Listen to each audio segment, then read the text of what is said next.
So good to see Luke live and well at his final go around with us. Love him to death.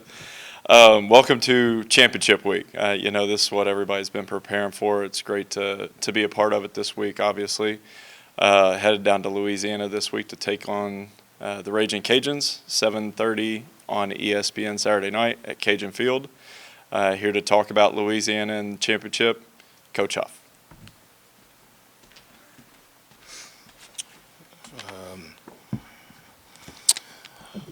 Obviously, really excited to see everybody.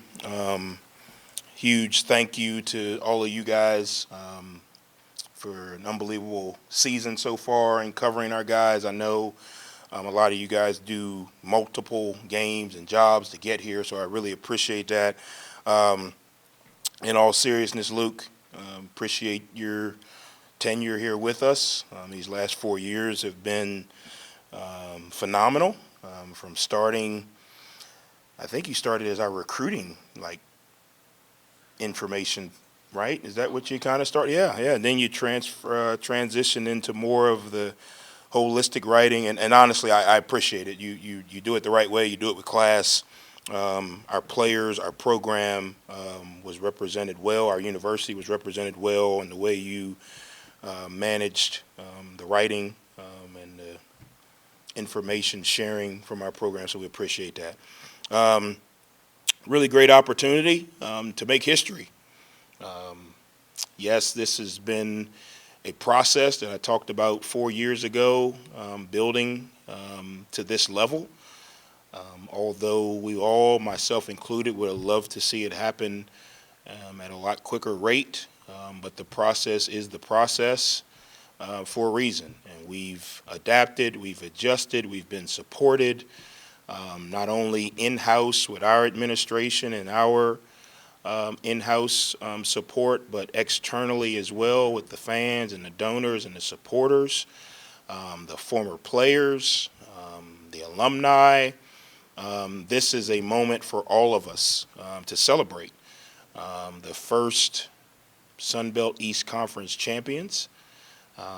Outright, not perfect, but we flat out, battled each week to earn the right to play for the Sun Belt Championship. Job is not done. Obviously, we got a huge challenge coming up this weekend versus a really good football team, really well-coached football team that plays extremely hard. But I told the players we had a 30-second recognition of where we've come from, and we had Ozzie come up and talk about his tenure here and what he's been able to been through, watching this program and this university change before his eyes. We had some of the new transfers come up and talk about hey, I've been here 6 months, I've been here since December, almost a year now, and how things have changed and how we've come together as a program. And then we all sat back down and said we got work to do. Obviously, this is not the end. This is just the beginning. I talked a lot about early in our tenure here the ability to sustain success. I was blessed enough to coach for Coach Saban, and I think we all would acknowledge that when you talk about sustained success, he is the model of that. And a lot of the things that I learned from him, we put in place here early to build the foundation. We've had to adjust, transfer portal, NIL, conference realignment. But the core foundation of building a championship program, we've been able to implement, and now we're able to build off of that. That's the beauty of getting to the level of sustainability. So with that, obviously very excited about this opportunity, not satisfied with where we are, but still striving to improve. We have a great opportunity today to go out and prepare for a really, really good football team. You guys joked or made a meme, or what do they call those things when they on Instagram where it keeps going back and forth? Made one of those about me saying that this team was really, really, really, really good. Down in New Orleans the first year we played them in the bowl game. You all can replay that because they are really, really, really, really good. They're big. They're physical. They have schematic consistency. They're sound. They're well coached. I think when you look at what Coach D has done, when we played them in New Orleans, that was his first game as the head coach, and he was kind of taking over the program and setting his foundation. And they've had some success. If you look back, these are really two of the same teams. Last year they were 6-7, and there were questions if the Raging Cajuns had fallen off, and he stuck to his plan. He kept building his program with really good foundational pieces, and now they're a 10-win team. They've had a phenomenal year, and I think they've done it the right way. They've got really good culture. They've got really good coaches. They've got really good support. I talked to the team Sunday. They've been in this game before, so this is not their first time getting to this game. I talked to our team. We used some examples throughout the season. We've been in championship environments before. Not getting into what team it was, but games where you have to play your best, and that's what a championship game is. You got to play your best against a really good team. I also told them there's no bad teams playing this weekend at any conference at any level. There's no bad teams that are still playing. So we talked about the margin of error being extremely small. We talked about in order to maximize our opportunities, we got to maximize every day of preparation. The players have had unbelievable buzz and juice these first couple of days of preparation. They came in Sunday. We got back at 6 a.m. from Harrisonburg. We drove back. It was a little bit of snow, so it took a little bit longer. We got back, and Sunday they all reported in for their treatment and rehab sessions with a different buzz in their eye. And I told the coaches it's our job to match their energy with intentional focus and intentional detail, making sure we give them a little bit more from a tips and reminders standpoint, a little bit more from a film breakdown standpoint, not necessarily the load, but the in-depthness, because their energy is wanting more. It's kind of like when you say to your kids, we're going to Disney World, if you clean your room. They usually clean the room really, really good. If you just walk up and say, clean your room, everything usually goes under the bed. Obviously, it's a challenge. Our players are very aware of the level of ability that this team has. There's a lot of respect in our locker room for them. Obviously, we've played them twice now, once down at in the bowl game and then once here on a Thursday night, I believe it was, if not a Wednesday night, Thursday night. And it's been a battle. We know it's going to be a battle. It's going to be a physical game. We're going to have to do the things we need to do all week in order to perform on Saturday. So with that, obviously I'm hoping that all of Herd Nation takes advantage of the opportunity to go be a part of history. Regardless of what happens here 10, 15 years from now, this team will still have the opportunity to be the first Sun Belt Conference champions. I've met a bunch of people, obviously at the radio show and around, and they showed me their jackets from the 96 team, and they showed me their jackets from the 99 team. Those teams made history, and this team has an opportunity to do that, and it's going to start with how we prepare every day this week. So open up for questions. I talked to Coach D back in July, and it was, he felt like they had a veteran-led group that could make a run at a title. You talked about them being here before, but just how much does having a veteran core help a team that has been there before, and does that present challenges for a newcomer, quote unquote, in the Sun Belt? Yeah, I think anytime you have veteran leadership, you have maturity on your team. We have a lot of maturity on our team. But like you said, with ULL having that veteran leadership, what it really does is it makes this week business as usual. That's what it does. Typically, when you have a mature team, they show up every day to prepare to a standard. This game just happens to have a title to it. And when you get to the point to where that player-led mentality, this week of preparation is no different than any other week of preparation because you fully understand that every week is a championship week, if that makes sense. Because every week, especially in this conference, you got to bring your A game. I mean, you think about the last 2 games that we've played, probably the hardest 2 games on our schedule. As far as the competitive back and forth, and you can take the records out of it. We've played teams with better records, but because of the competitiveness in this league and the parity from top to bottom, if you don't have the maturity to show up every week with the right mentality, prepare at the right standard, you see your team do ebbs and flows. And we've been in that situation before.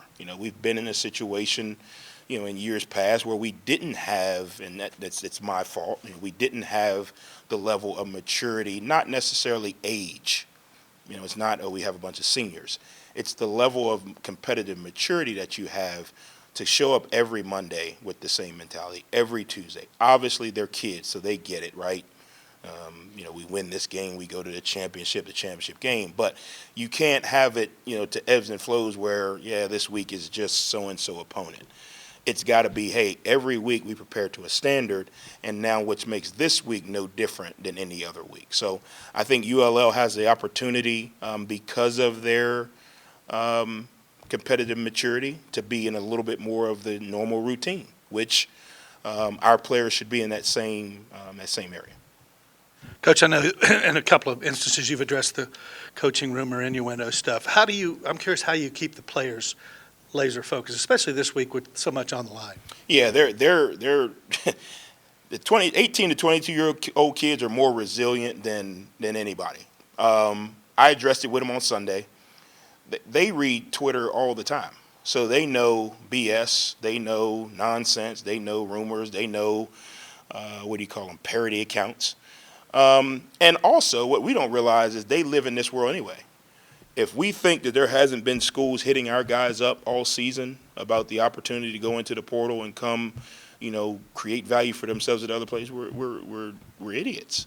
If we don't think there's agents hitting Mike Green up, if we don't think there's agents hitting J.J. Roberts up. So they live in the world of no distractions. The one thing that I would bet that they can say is through all the back and forth, Coach Huff has been consistent every day he showed up in this building. That's when you have a loss of focus, when all of a sudden the coaches or the coach is not consistent. I show up at 5:30, leave at 11:30. I'm on their tails when they don't tuck their shirt in. Practice has been the same. I did address it with them because obviously, with noise gets louder and louder. I addressed it with them. They looked at me like I had 4 eyeballs and said, okay, when's practice? They were like, all right, we get it. Obviously, it's a lot less of a distraction for them because of the consistency and the transparency that I've had with them since day one. Not about leaving or taking a job, about how you manage distractions, right? Some of these kids are getting hit up, by their family members about situations going on at home. How do you manage that? Some of these young men have had to manage the distraction of, you didn't play well, and how are the fans, communicating with you, on Twitter, whether you call the ball, drop the ball, whatever. So this has been something that we always talk about, not necessarily a job, but distractions. And we've always talked about you manage distractions with staying focused on the task at hand. You manage distractions with staying consistent in your routine, and you manage distractions by understanding that the people outside of this building know very little about what's going on inside this building. They care very much, but the actual information, they don't know. I know Luke's going to ask. They don't know who's hurt, who's not. They don't know. They don't know who's going to start in what package and what play we're running. They care a lot, and that's the beauty of it. But it's been something that we've constantly talked about, not necessarily a job or a job rumor, but more of the reason of distractions and what does it come from. A distraction is not a distraction unless it distracts you from your focus. If it doesn't distract you from your focus, it's information, it's hearsay, it's rumors, it's half opinion, half knowledge. So we talked about that way back in the summer. Not because we thought about jobs, but we thought about there's going to be distraction. Mike Green, I told some people, I don't know if some of you, I told you, I thought Mike Green could win Sun Belt Player of the Year, Defense Player of the Year. Did I not tell you that? Well, I knew that was going to be a distraction for him. I mean, you got 14 sacks, 15 sacks, 16 sacks. Well, every agent in the world is going to want the sack guy. At some point, he's going to get invited to the Reese Senior Bowl. At some point, he's going to get an interview. At some point, he's going to see his name at the top of. So those are distractions. We talked about. I felt like if we could stay healthy, that we had a chance to win the conference. I told some of you guys that. I knew that would be a distraction. Well, last week, hey, what's the distraction? If you guys win this game, you're in the championship. So a lot of these things, not necessarily specifically, but we've talked about, on a course of trying to win a championship, there are things that show up. We talked about frustration. Some of these guys had dreams of like 12 catches, 17 million yards. Some of these guys had dreams of, 1,400 tackles.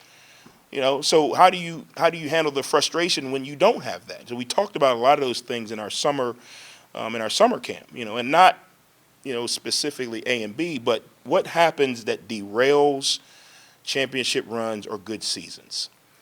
Disease of me, success. All of a sudden now, I have animosity because they're talking about this player and not this player. He didn't throw the ball to me. So we talked about the things that, distraction. 75 game, right? Distractions are not always a bad thing, but 75 game. We talked about how do you manage that focus with the main focus. So all of these things that obviously are prevalent now because of timing, Teflon skin. Now, that doesn't mean we won't go out there and play, great or bad. We still have to execute. But it won't be because of the 75 game, and how emotionally attached to that game we are. It won't be because, Mike Green is reading that he's going to, get a Senior Bowl invite. It won't be because, somebody's getting a text from an agent or whatever it may be. It's going to be because we don't block and tackle. And that's what it's going to come down to. But I think part of what we've done to help prevent some of these distractions from affecting us is talking about them in advance, talking about how to manage them. You got distractions in your life. I mean, Luke wants to use your camera. Well, that's a distraction. You got to get his own camera. Don't let him distract you, Keith. So I'll kind of piggyback off Keith's question before I steal his camera. But, with the talk of your future, is there a desire to be at Marshall next year? Yeah. Well, that option hasn't been presented to me yet. But to answer your question, yes, I want to be at Marshall. I think our 4 years here, hopefully I've made this place better than it was when I got here, and not as a negative, but, my dad told me when I was young, any room you walk into, you should make it better when you walk in than it was when you walked in. Yes, I want to be here. I've got 2 kids that are born at Cabell Hospital. I've spent more time in Cabell Hospital than probably some of the doctors over there. My wife, is immersed in this community. She was coaching over at St. Joe's, took that team to state playoff. The memories those young ladies are going to have. My son is fired up. He's playing middle school basketball over at St. Joe's. All of his friends are there. Program-wise, in 4 years, we've been able to go to 4 straight bowl games. Coach Pruitt told me when I came, we play for championships. We're getting a chance to play for a championship. The former players that when I first got here, there were so many of them that hadn't been back in so many years. A lot of them are, Mark George had over 150 former players at the spring game. The texts and the calls and when I go over to Sheets to get coffee and sweet tea, like the people that are just buzzing about how excited they are about Marshall athletics. So yes, I want to be here. Obviously that's out of my control. What I have control over is making sure we prepare this team this week, starting today, to go make history. Just like I tell my players, it would be asinine for me to tell the players one thing and do something else. We tell our players, focus on what you can control. And what that is making sure that these guys, coaches included, are prepared today to have a really good practice, making sure we give our guys the mental comfort to go and play in a very tough environment, making sure My wife has what she needs to make sure Bo and Blaze are not tearing up the house, making sure my son has what he needs to understand that, being at St. Joe's is special. And, Mark George always talks about, when he played at St. Joe's and, the court's still the same size. BJ has more points than Mark did already. But no, this community is great. And I think our 4 years here, we've done a lot of positive. Don't get me wrong. Coach Huff has made 1,000 mistakes. Whether that's didn't recruited a guy, should have recruited a guy, should have called a timeout, should have changed the play, whatever it may be. But I look back over these 4 years and I say, well, why not another 5? Why not another 6? I think there's so much positive here, obviously, and I get it. We have great fans, and they get upset when we don't win, when we don't play well. Well, so do I. I'd rather be at a place that cared than a place that doesn't care. I know that's obviously a looming question, and I wish I had answers. But what I can control is making sure these guys are locked in and ready to go make history. Louisiana offense, what stands out about them? What makes them go? Yeah, when you watch them, it's interesting because they're playing a new quarterback. I think Ben was injured a few weeks back, but the offense is still the same. I think the new guy that's going in there now, Fields, has done a really good job of running the exact same offense. That speaks to the volume of schematical consistency that they have. Typically, when that position changes, your whole offense has to change because that position has so much to do with the execution of it. They're still doing the same thing at a really high level. So hats off to, obviously, their coaches for being able to be consistent. Hats off to Mr. Fields for him being able to jump right in and keep rolling. And he's not shied away. He's made some plays. Obviously, running backs do a really good job. They're hard to bring down. They run hard, and there's multiple. It's not like there's just one guy. I think the receiver, Lance LeGrand, hope I'm pronouncing his name correctly, he's an NFL player. He's special. He's big. He's physical. He can run. He's what the new NFL has become. How can we get the biggest, fastest mismatch players out in space? He's doing it at a high level. He's going to be a problem for us. We're going to have a way to make sure we have eyes on him. And then their O-line is big and physical. That's where it all starts, obviously. They've done a really good job recruiting. You could tell they're coached well. And what they do is they do what they do. We've played some teams that, all of a sudden they come out and they're in muddle in the middle of the field and they're, trying to find ways to combat our strengths on defense. This team does what they do. They lined up against Tulane the same way they lined up last week against ULM, and they're consistent. They have some complexity to it, right? They move some pieces around, but you don't see the high school tricks and gimmicks, that some of the other teams we've played, use to try to combat our speed and strength. It's actually scary. When you watch a team line up and do exactly what they do, that means they got a lot of confidence in it and confidence in their players. So we're going to have to do a really good job across the board on defense, schematically, putting ourselves in position to kind of combat what they do. And then our players are going to have to execute. You're going to have to get off blocks up front. We're going to have to tackle. You cannot throw a shoulder at these backs and think that you're going to fall down. We're going to have to tackle, gang tackle, rally to the ball. And then we're going to have to affect the passer. We're going to have to make him, get off the spot a little bit to try to, disrupt the timing in the throw game, and then be opportunistic. We get an opportunity to make a play, we got to make it. And how do you characterize their defense? Really, really, really good. I always start when looking at their O-line. Their D-line. Their D-line is big. They've got some guys who can rush the passer without kind of generating a rush. I always watch. So when I was in the NFL, one of the things that we used to evaluate is how many guys in the defensive front can rush the passer without generating a rush.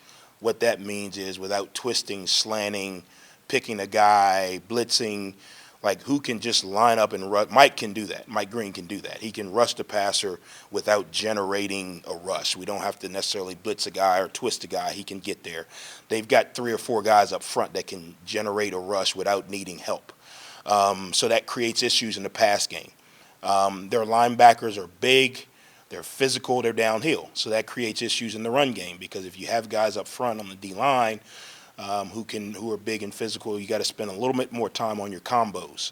Well, now when you're trying to get up to the backers, because of their size, because they are able to run, because they're physical, well, now they're running downhill, causes issues in the run game. They're long on the back end and long and athletic. Well, that causes issues in your release game and the pass game.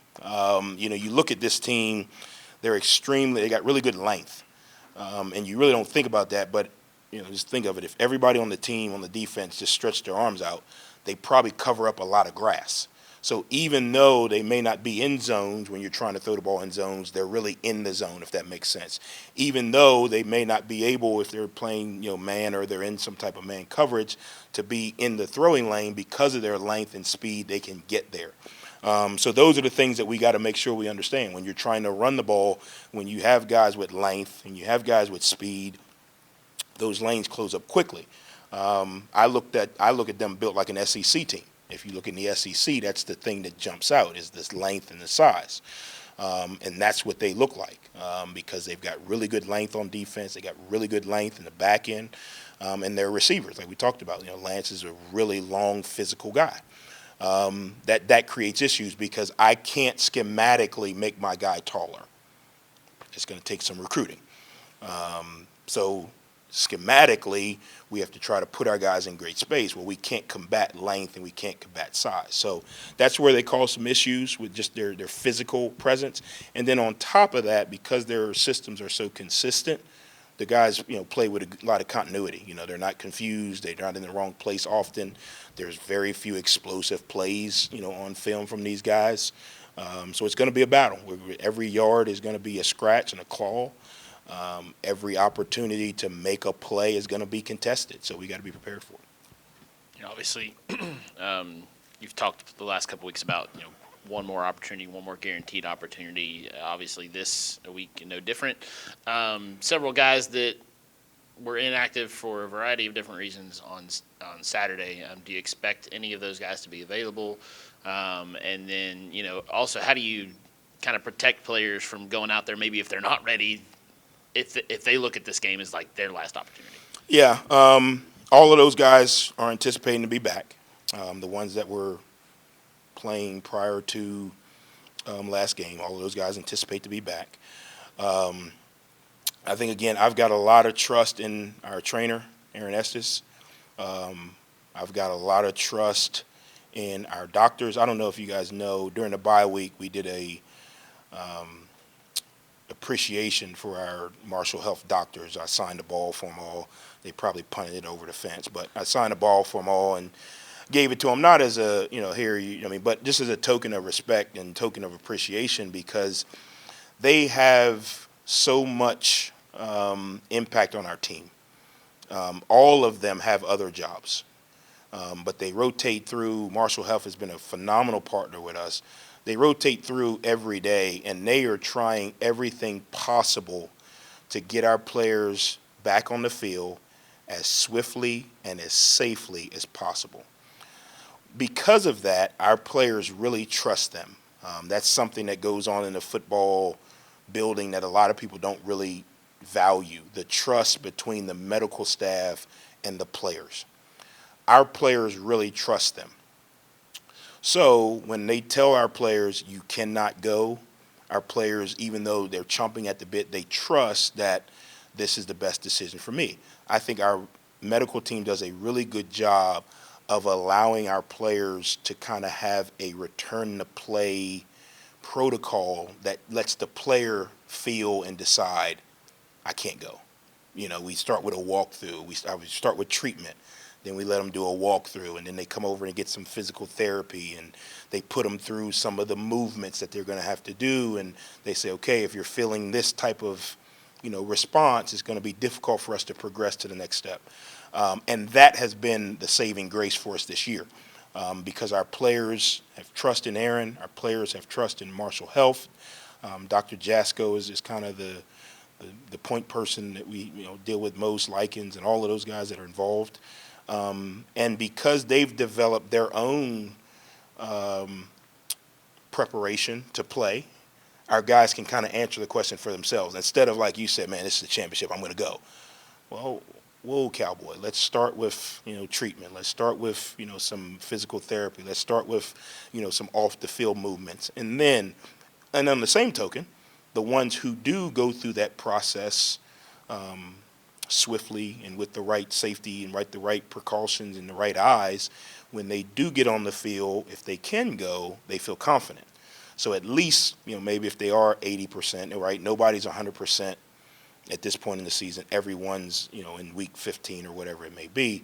But because of that trust, because of that relationship that has been built between our trainers, Marshall Huff, and our players, they kind of run all of that.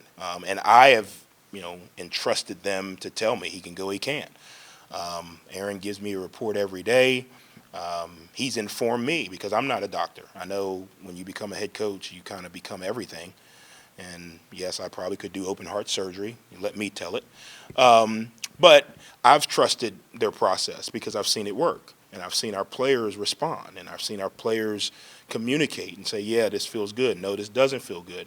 And what that allows us to do as coaches is we prepare to have them or not have them, which allows us to put the right guys on the field when they are physically ready, if that makes sense. Coach, one more on your little win, obviously a great win streak going, but what has winning in Norfolk, winning in Harrisonburg, and now you're going to Lafayette, has that kind of helped your confidence down the road as a team to go into this environment for play a championship game? Yeah, I think so. I think anytime you can reinforce positive behavior with success, it hits home a little bit more. I think anytime you can reinforce, hey, if we prepare at a certain level and we play to a certain standard, we have a chance to be successful, it goes a long way. There's no carryover. I mean, there's no, okay, because we won in Virginia that we're going to win in Louisiana. But there is carryover to what did we do to get the result? What was our process? What was our film watching process? What was our rehab process? What was our sleep and nutrition process? What was our practice habits? What was our level of understanding of the game plan? What was our routine? As far as getting on the plane, as far as getting on the bus, as far as meeting, what time did you go to bed the night before the game? What did you eat the night before the game? How did you stretch the night before the game? How did you stretch when you woke up? I think all of that gives our guys an opportunity to recall things that have worked, which should be able to help us recall some things that have worked when we travel to Louisiana. It's still going to come down to execution. But execution comes from your preparation, and your routine really helps your preparation. All righty. Thank you, Coach Huff. Thanks, guys.